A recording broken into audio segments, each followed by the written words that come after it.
Love is in the air, and we have another Valentine's themed banner on our hands. This year we have 4 heroes from Path of Radiance, and it's based on the Greil Mercenaries. Joining the alt club we have Commander Greil, who is Ike's and Mrs. father and the leader of the mercenary group bearing his name. In Path of Radiance, Greil meets an early end at the hands of the Black Knight, who challenges his former master to a duel to test his skills. Greil's death kicks off the rivalry between the Black Knight and Ike to eventually determine who is the strongest swordsman. Now, joining Greil on this banner is Soren, Mist, and of course good old, not super buff Ike. In this video we'll talk about all the new skills and weapons, plus the stats for each of these units. The banner comes out tomorrow and I believe does last for a whole month, so if you are short on orbs you have some time to recuperate. Before we get started, I'm going to point out that I will probably interchange Valentines and Greil's Devoted for the unit names. Last year we had level bounds, but to just keep things simple, I think using Valentines for both banners is best. To kick things off, let's discuss Valentine's Greil. He comes swinging an axe and is an armored unit, which is somewhat believable I suppose. His stats include 47 HP, 41 attack, 18 speed, 38 defense, and 30 resistance. This is pretty standard for a slow armor unit since all his other stats get a huge boost. While he probably won't overtake someone like Surtur, Greil is ready to bop some heads. Taking a look at some of Greil's old skills, he comes with Aether to match his son's famous special move. He'll want some of the extra healing because Greil comes with Wary Fighter, which helps protect him from follow-up attacks. For his C-skill he has Armor March, and this lets him move farther if he teams up with another armor ally. Greil has some decent skills so far, but now let's talk about the new Valentine's themed special weapons.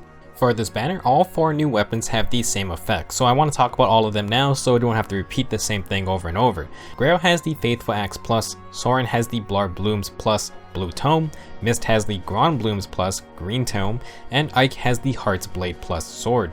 All of these weapons are inheritable and I believe can be stat refined, which will be very useful for this particular set. Now the shared effects of these weapons reads, if the unit is adjacent to an ally, grants +3 to all stats during combat. You can compare this to a few other abilities. I would say it's most similar to a bond skill. Stand next to any ally and you get a bunch of stats.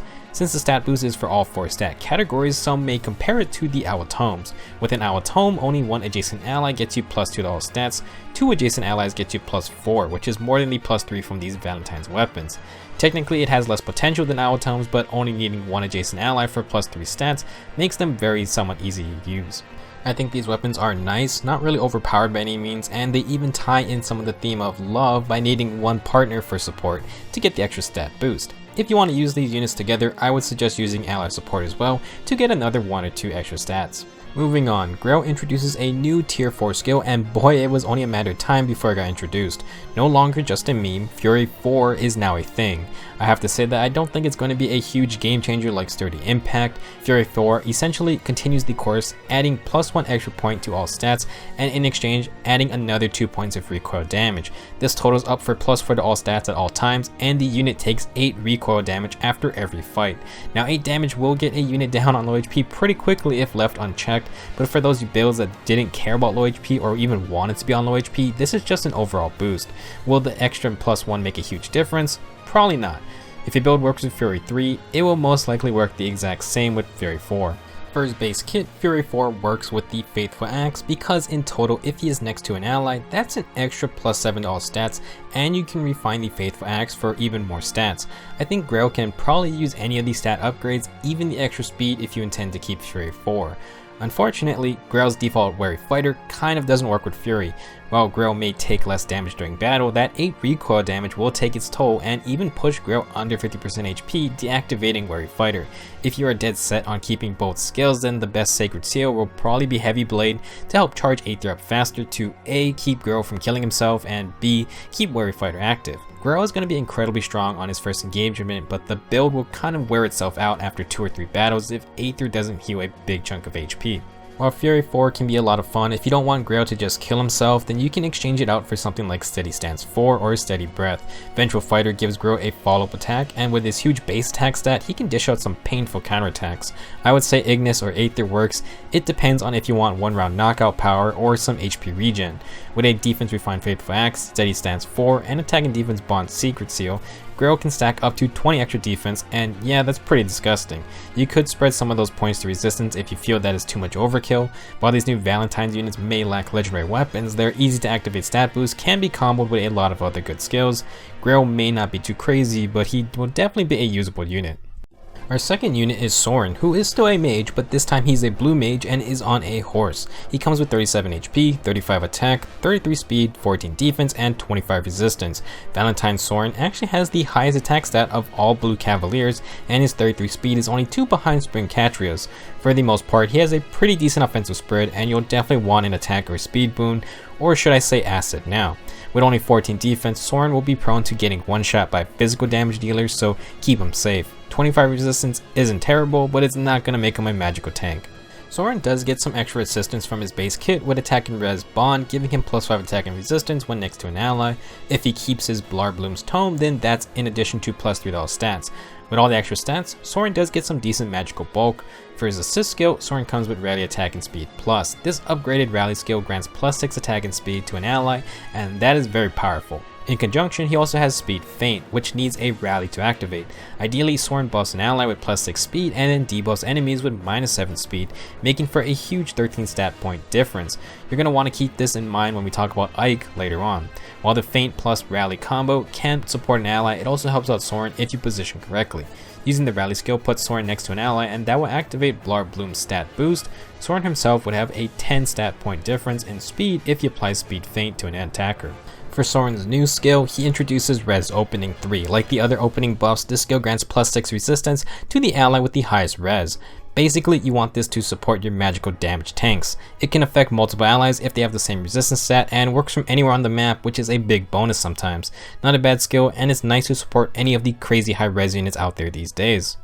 Now for builds, these Valentine's weapons aren't really that amazing on cavalry units, especially cavalry mages who can reach enemies all the way across the map. With Blarbloom's plus, Soren will have to stick with the team if he wants those stat boosts, and that applies to attack and res bond, plus his rally and feint combo as well. Because of this, Soren will most likely have to bait in enemy attackers, and his low defense doesn't make him the greatest at taking multiple attacks.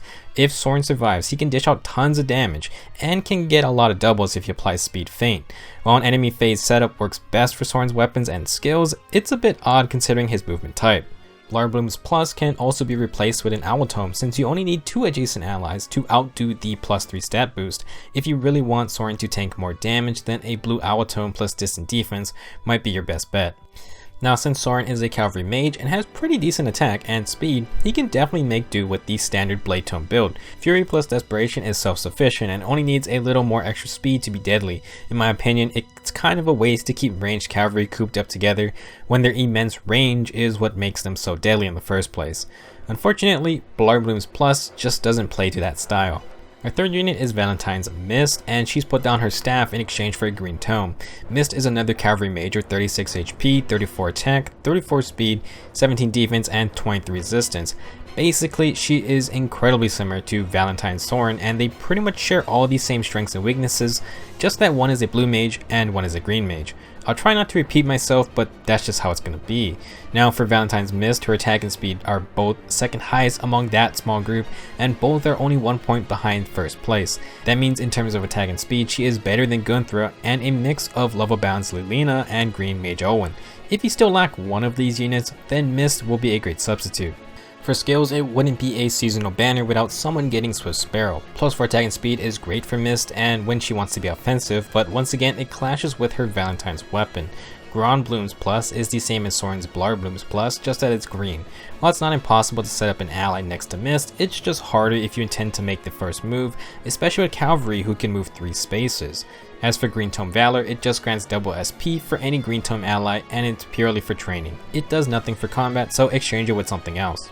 Mist comes with the Rally, Defense, and Resistance plus Assist skill. This is a straight upgrade to the regular Rally and Defense and Res skill, granting plus 6 defense and resistance, which is extremely nice. Can't really go wrong with the support skill, and it synergizes nicely with the other Valentine's weapons.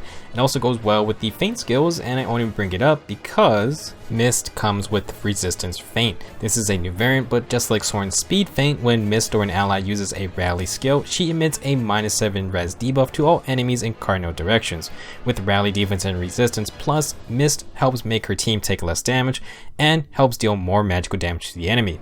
The feint skills aren't bad, but they do occupy a very competitive B slot and necessitate a defensive playstyle. While I wish I could talk more about Mist, she is just too similar to Soren. Both have similar stat lines, they both come with rallies and feint skills, and their cavalry mage unit type kinda gets wasted on a weapon that wants to turtle with the team.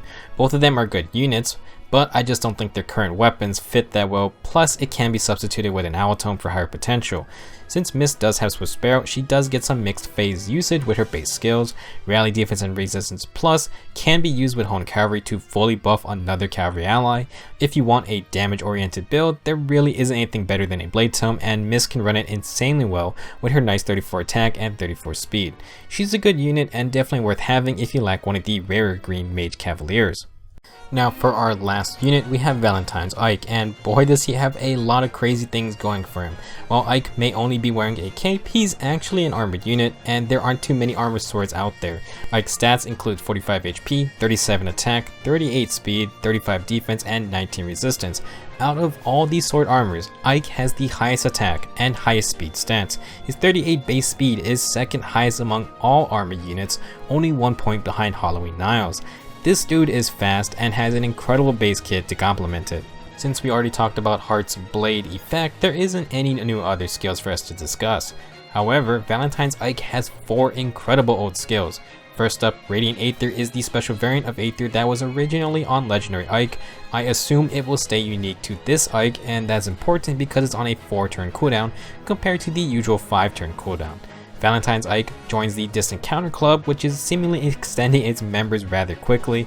DC lets him counterattack from any range, and since Heart's Blade works best for enemy phase baiting, it's an incredible skill to have. Ike's B skill is Special Fighter, and we haven't seen this skill since its release on Brave Ephraim last year. One of the reasons it's probably because Special Fighter works best on armors who can double a lot. Brave Ephraim gets his guaranteed follow-ups from Garm, but Valentine's Ike is packing tons of speed to get doubles the natural way. Special Fighter is insane with Radiant Aether. If Ike initiates and doubles, he activates Radiant Aether on his second attack. If Ike gets attacked, the same thing happens as long as he gets that second counterattack off. Special Fighter does have an HP requirement, so the healing from Aether will be appreciated. I haven't even mentioned the guard effect Special Fighter inflicts on Ike's opponents, denying them their own special charges. Now, to kick things into high gear, Ike even comes with Even Speed Wave to boost his high base speed even further. If you couldn't tell, Valentine's Ike's game plan is to outspeed his opponent and slap them with Radiant Aether. You can potentially do this on both the player phase and the enemy phase, which makes him scary and is what makes Special Fighter really deadly. If you remember, I said we'll come back to Valentine's Soren when we discuss Ike. Soren has Rally Attack and Speed Plus and Speed Feint. Obviously, Ike wants that +6 attack and speed buff, and Speed Feint can help him take down super fast enemies. Unsurprisingly, Soren and Ike make a great team. For builds, it's going to be incredibly hard to top Ike's base kit. Heart's Blade should be refined for speed, and with its effect, that gets Ike +6 speed altogether. Even Speed Wave is another +6 speed for a total of 12 extra speed, which puts a neutral Ike at 50 speed already. That is ridiculous for any unit, and it means if you don't have a way to guarantee a follow-up, it's nigh impossible to double him unless you're bringing another unit who is stacking ridiculous amounts of speed. With Distant Counter and Special Fighter, Ike will be really scary. Even bold fighter armor units lose their extra cooldown reduction, which might mean Ike survives the second attack from them, and he can reply with Radiant Aether. Honestly, this will probably be one of the most fun kits you can ask for, and it will be really tough to sacrifice them if you only have one copy. While I think Heart's Blade is a good match for Ike, you could try out other inheritable weapons as well. The Slang Edge may seem redundant with Special Fighter, but it can help in battles against enemies with guard type effects. While Dow would be pretty crazy since Special Fighter can activate Radiant Aether so often. If you want more defense, then a Barrier Blade might be an option as well to combat against magical threats. With Distant Counter already there, Ike can patch up his weakness to mages, and if you buff him with enough speed, he will be very tough to take down. No matter what you go with, try to make sure Ike gets as much speed he can get. Without a guaranteed follow-up effect, he is purely reliant on high speed to make effective use of Special Fighter. That's it for this banner, and I think it's safe to say that Ike is going to be very popular. I would like one myself, but my track record with red focus units continues to be horrendous. Plus, I plan to spend a ton of my orbs saved up on trying to get more Ephraims and maybe Murs on their daily banner rerun. This Valentine's banner should last for a whole month, so don't worry, you have a lot of time to get more orbs. One way to do so will be the upcoming Tempest Trials, which features Valentine's Titania as our free reward unit. She'll be joining the rest of the Greil Mercenaries with some incredible art. That's it for this video. If you're still watching, know I plan to cover the 8 new weapons and refines next, so stay tuned. Good luck on your summons, and I'll see you in the next video.